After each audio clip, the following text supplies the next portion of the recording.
Smash that like button and that subscribe button. You see me working hard for the money over here. Subscribe for more exclusive content. All right, so let's get right into it. You know that feeling when you're staring down a mountain of debt? Or maybe a really complicated legal problem? It's like being thrown into a maze, right? And you don't even have a map. Well, what if there isn't just one map? What if there are two?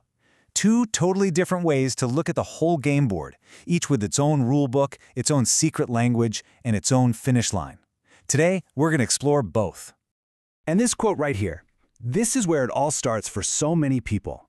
It's that deep, frustrating feeling that the game is rigged, that no matter what you do, the system is just built to keep you struggling. And it's that very feeling that makes people start looking for another way to play the game entirely. And look, this isn't just some fringe idea. It's a feeling shared by millions. It's that sense of being completely powerless against these giant financial and legal systems. You sign your name on a dotted line, and bam, you're locked into a contract full of fine print you can't possibly understand, a contract you had zero power to negotiate. It's that feeling of being caught in the fine print that we're going to unpack. So, to really get a handle on this maze, we have to start with the official map. You know, the established rules of the game. This is the system as it's written down in the law books and the procedure manuals. Yeah, it's bureaucratic and it can be a little dry, but there's a clear logic to it. So let's take a look. Okay, so inside this official system, you've really got to know the players. There are two big roles here. First, you have the court clerk. Think of them as just a custodian, a safekeeper. Their job is to hold the funds and only act when a court order tells them to. Simple. But then you have a trustee. Now, that's a whole different ballgame. A trustee is a fiduciary. That's a fancy word that means they have a legal duty to manage the money for the owner's benefit. So one just holds it, the other has to actively manage it. And that separation, that's a huge safety feature baked right into the official rulebook. And this structure here, it lays out the official path money takes when it goes into the court system. It's not just some black hole where money disappears. No, it's a very specific, documented process. It starts with a court order. The clerk logs it in a special ledger for that case, and it takes another court order for that money to get paid out. Every single step is supposed to be authorized and on the books.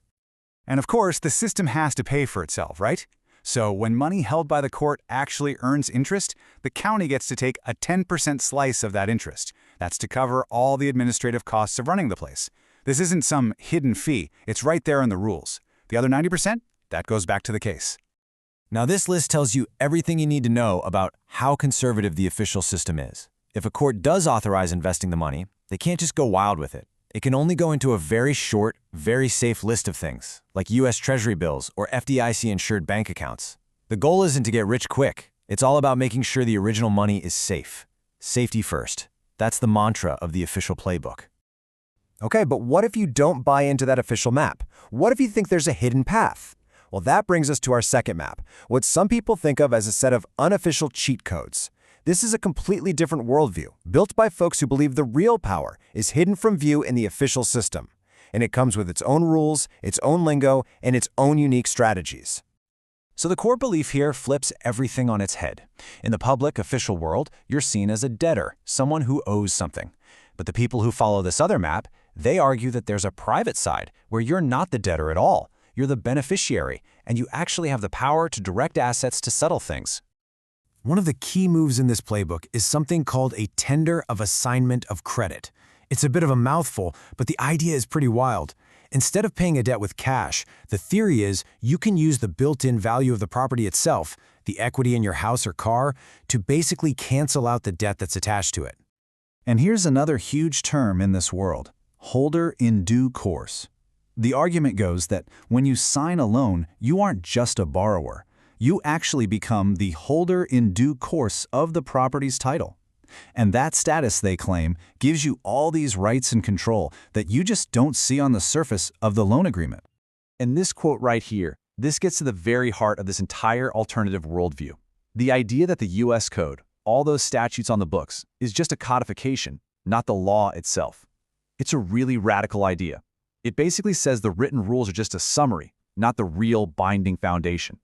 And believing that, well, that's what gives people the justification to look for answers way outside the official rulebook. So we've got two completely different maps of the world. Now, let's do this. Let's put their toolkits right next to each other.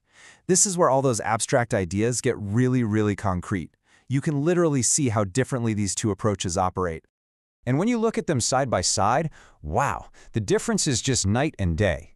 The official toolkit, that's all the stuff we've probably heard of. Court orders, legal judgments, things like that. But the unofficial toolkit, it's a whole different universe. Instead of a lawsuit, proponents might file a claim against a public official's insurance bond.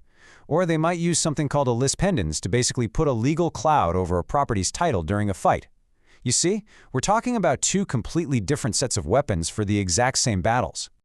Now, just when you think you're starting to get your head around these two competing maps, a whole new element gets thrown into the mix: technology. And it looks like it's about to completely redraw the official map, which could change the rules of the game for everybody. So let me introduce you to Justice Fund Exchange, or JFX. This is a platform that's basically designed to take that old, paper-shuffling, bureaucratic official system and drag it, kicking and screaming, into the 21st century. The whole point is to create this digital, automated world for managing everything from court funds to big settlement payouts. And what they're promising is pretty huge. We're talking about making things up to 70% more efficient. Making sure all the rules are followed would be automatic. Every single transaction would leave a transparent, unchangeable digital footprint. You could even use AI for things like making sure people are who they say they are. This is basically the official system, but on steroids.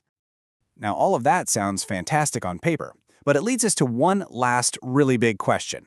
What does all this digital change actually mean for the average person who's just trying to find their way through the system? The big picture dream here is to get rid of the mountains of paperwork, the endless waiting, and all the chances for human error. To create a system where all these complex financial duties are handled instantly, securely, and with a perfect audit trail. It's basically an attempt to fix the exact problems of confusion and murkiness that made people feel trapped in the first place. Which leaves us right here with this one critical question. Just because you make a system faster and more efficient, does that automatically make it more fair or easier to understand? Is this big digital shift really going to create a transparent system that helps everybody? Or are we just building a brand new high-tech maze, one that operates at the speed of light with its own digital fine print and its own hidden rules that only a handful of experts will ever really get? That's the question we're left with.